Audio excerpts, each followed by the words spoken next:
lot of credit to Syracuse. They played very well. Obviously, they were disappointed with how they defended last week. They played a very good defense this week, and you know, I think we didn't help ourselves much going into the second half. When the scoreboard wasn't turning for us, we got a little out of our game and tried to make some things happen. And against a good defense, it's exactly, I think, what they wanted to have happen. So it was a game of possessions, and Syracuse, you know, dominated the possession time in the second half, and I think that was the difference. Coach, being from around here in high school, obviously, just I'm sure you get asked it every year, what's it like to come back, and what does this area mean to you? You know, it's a great area. It's you know, my family's still all here. You know, from a professional standpoint, you know, we've been able to have some great players in our program in years past from this area. So you know, it's important to come up to the Dome. We think we've got some great players now from this area, and you know, it's a special place. It's one of the more special places, if not the most special place, home field in Lacrosse. So I know our guys are excited and motivated to play here, and you know, they played hard. They played with great enthusiasm today. Unfortunately, we just didn't play our best Army lacrosse. Anything in particular the Syracuse defense did today, or was it just not executing well? Well, I think, you know, listen, I was surprised that anybody would see last week's score, you know, or scout the game. You know, I think that was going to be the strength of their unit, or of their team, is their defense. I think even walking out of the Carrier Dome last week, I felt like it was the strength. So they've got excellent personnel down there.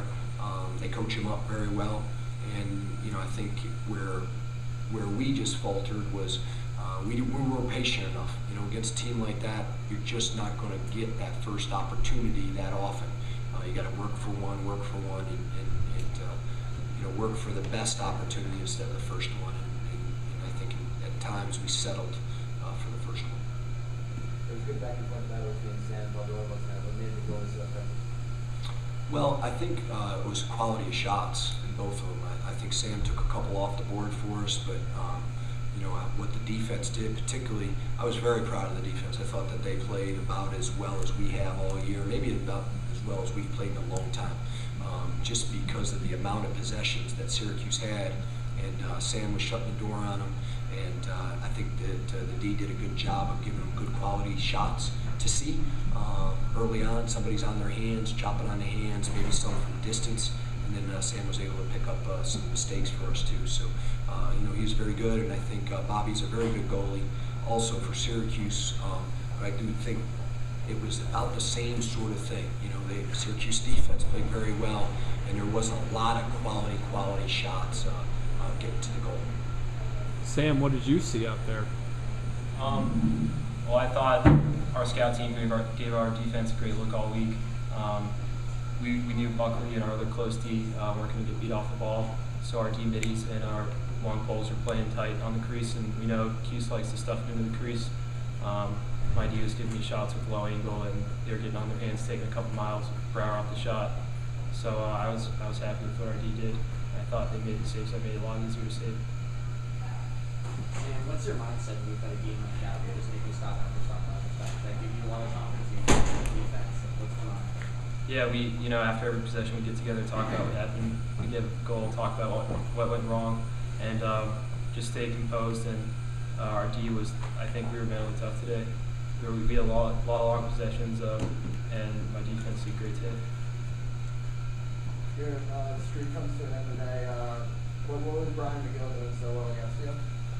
He was just keeping pressure on my hands, and you know, with playing so much defense, you know, kind of getting a little anxious. And you know, it wasn't. I mean, all the credit in the world to him. He's a great defender. He's definitely the toughest, or one of the toughest that I play every year. And you know, he was all over me. And now that we're looking back at the streak, you know, how impressive the feat is that? I mean, you know, I don't really pay attention to stuff like that. You know, I just come out every day and you do the right things, and the right things happen. So, I mean, if you know, our team is successful with me scoring goals, and that's what I'm gonna do. And you know, obviously, with not getting on the board, I'd like to think that you know, some of the you know, the anxiety and whatnot on offense is you know, from me, you know, taking ton of looks and stuff like that.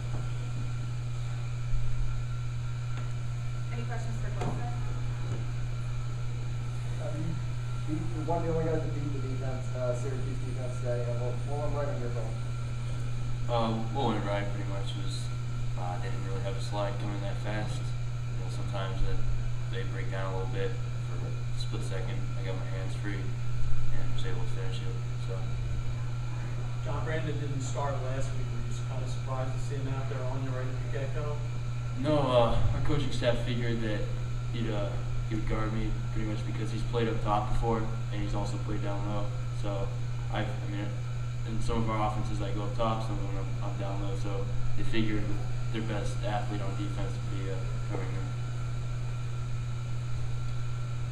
Yeah, you probably asked us when I was outside. But I mean, you thought you were going to go on a run at some point. You were going to break through and get going, and it just never really happened. It really kind of stymied you.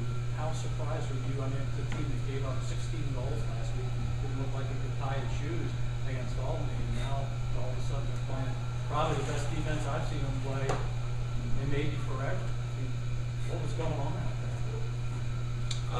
Dave, I think a lot of it came down to possession time. And I'm not taking anything away from their defense. That is one of the best defenses in the country and played very well today.